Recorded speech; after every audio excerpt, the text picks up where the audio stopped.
years, but it seemed 93 years, but it seemed short. In his seemingly long life of 93 years, it was short because it just seems like if we only had more time. Old Testament gives us a view of some people who lived to be 500, 600, 700, 800, 900 years old. If I have a chance to ask, I will ask, how come we got shortchanged?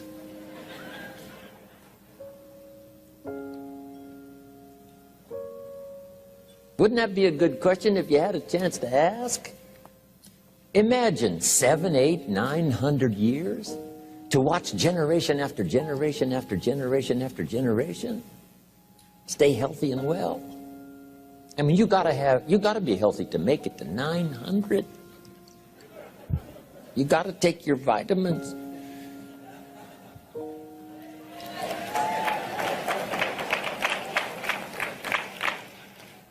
I'm pushing the Bible, I'm pushing vitamins, I'm doing good today.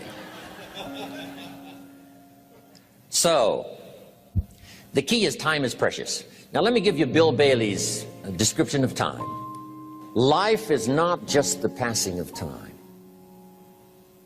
Life is not just the passing of time. Life is a collection of experiences, their frequency,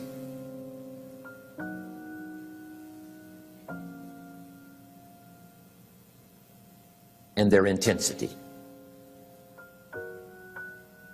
Life is not just watching the clock tick away. Life is a collection of experiences, their intensity, their frequency. When my friend Mark died at age 44, someone says, that's young to die. But what if he lived 4 lifetimes in one? It might not be too young. So here's whatever the span of your life turns out to be, here's what you want to fill it up with: experiences and the intensity of those experiences.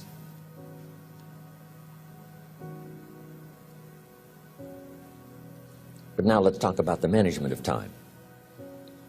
Here's one of the best ones. We covered earlier, when should you start building this hotel?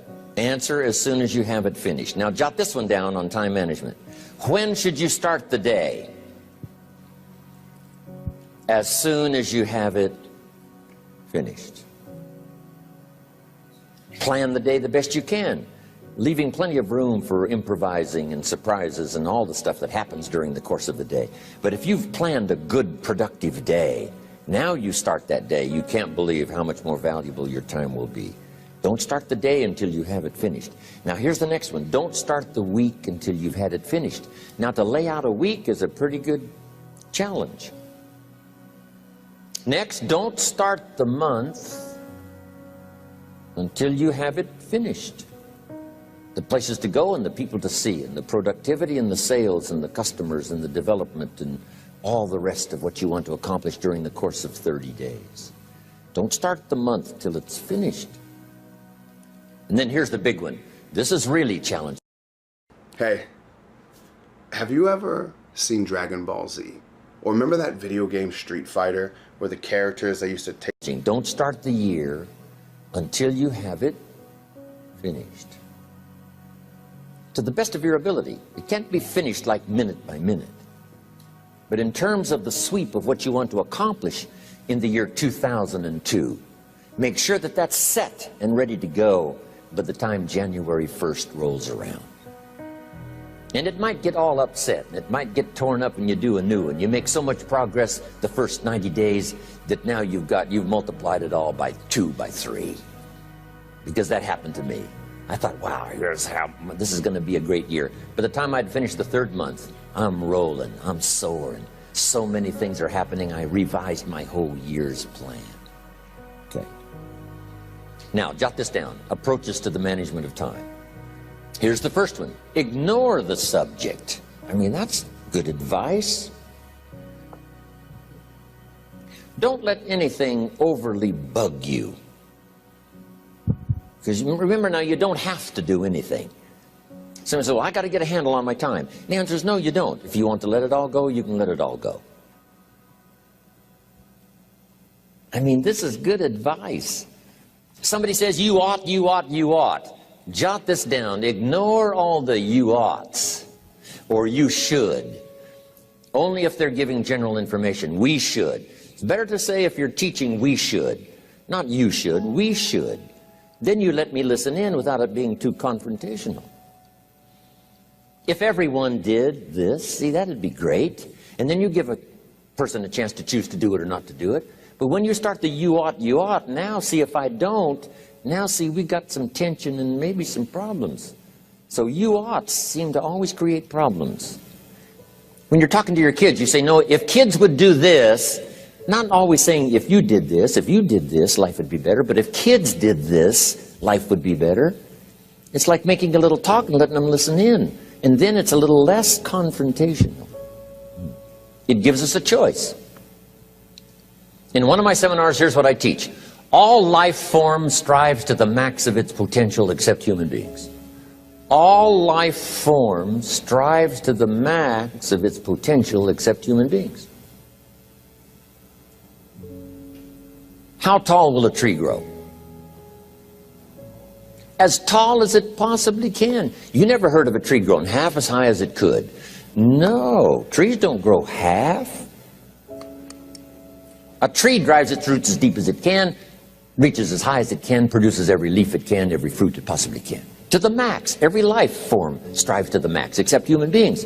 Now, why not human beings? Jot this down. You've been given the dignity of choice. You're not a robot. You don't have to repeat this year the same as last year. You can tear up last year's plan, develop a new plan.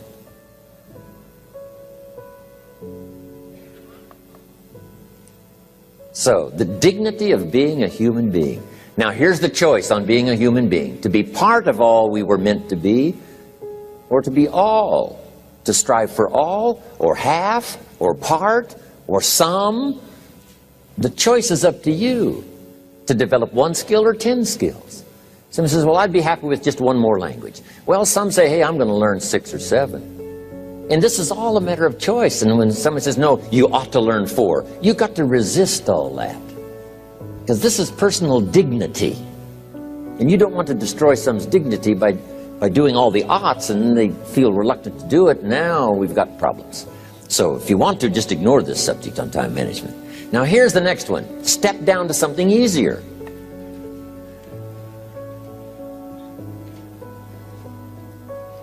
The guy's in sales and he says, oh, I want to own the company. Finally owns the company. Now he's got no time to play golf. He said, when I was in sales, I was making big money playing golf 3 days a week. Heck with this owning something. Heck with managing. My life was never my own after I started to manage. I'm going back to sales. See, this is the key. If you're getting too pressed, you might consider stepping down to something with a little easier time pressure. Little girl says to her mother, Daddy comes home, brings his briefcase and pats me on the head and says hello, disappears and works on his papers. How come my daddy doesn't play with me? And her mother said, look, your daddy loves you very much, but he's so busy at work, he can't get it all done, he has to bring it home. He loves you, but that's why he can't play with you. And the little girl said, why don't they just put him in a slower group? So, jot this down now. If you don't have time for your kids, you might consider joining a slower group. Remember when I said some things I went for cost me too much? So reconsider. Next key to time management, and that's work longer and harder. But see, there's a limit to that. I almost lost my health the first year. I went so crazy about personal development and achievement. I just went bonkers. You know, I told you I was skinny, but at the end of that first year, I was a walking shadow. And then it suddenly occurred to me, what if I got rich and too ill to spend it? I mean, that was a shocker. So I started, you know, developing a little more reasonable. Because I said, if 12 hours won't do it, I'll work 14. If that won't do it, I'll work 18. I mean, how many hours it takes. And sure enough, it cost me too much. So see, working longer and harder for some might be appropriate. You know, if you're just sitting around not doing that much, this might be good, work longer and harder. But you can only work so hard. Here's the key, not to work harder, but smarter. When you've worked as hard as you can, doing the best you can in terms of physical output in the time, reasonable time, Now here's the ultimate in the management of time, and that is you simply become more skillful. When I first got into sales, you know, I was around people that could get, 9 out of 10, 8 out of 10. And when I first started, I could only get 1 out of 10. But here's what I did. I worked around the clock, so that I would make up in numbers what I lacked in skill. That's good in sales. You got to jot that down. When you're new, you make up in numbers what you lack in skill. Now, when you become more skillful, the numbers can go down because now your persuasive ability and all of that is now so high that you don't need to put as many numbers out. But at first, if you want to compete or if you want to really get good, you've got to put in the numbers. But if you get more from yourself, develop more of yourself, now the time management becomes an easier task. Now here's the next thing. Either you run the project or it runs you.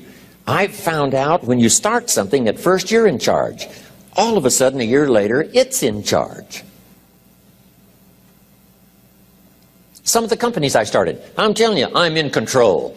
A couple of years later, I'm out of control. At first, I've got it on the run. 2 years later, it's got me on the run. Haven't got enough time. I'm dizzy with trying to get it all done. So here's part of the key, and that's to get in charge. Say, I'm going to take charge of my health. One of my albums is entitled, Take Charge of Your Life. Take charge of your time. Take charge of your resources, which we're going to talk about next. Take charge of your health. You're the one that's responsible for it. It's not a requirement of society that you not have a heart attack and take care of your family. That's not a requirement of society, but you must make it a requirement of yourself. Society doesn't require that you build a financial wall around your family nothing can get through. That's not a requirement of society. It's a requirement you impose on yourself to build a financial wall around your family nothing can get through. So impose on yourself this self-development of being in charge, taking charge of your life and your health and your future and your responsibilities and all the rest. Next, reason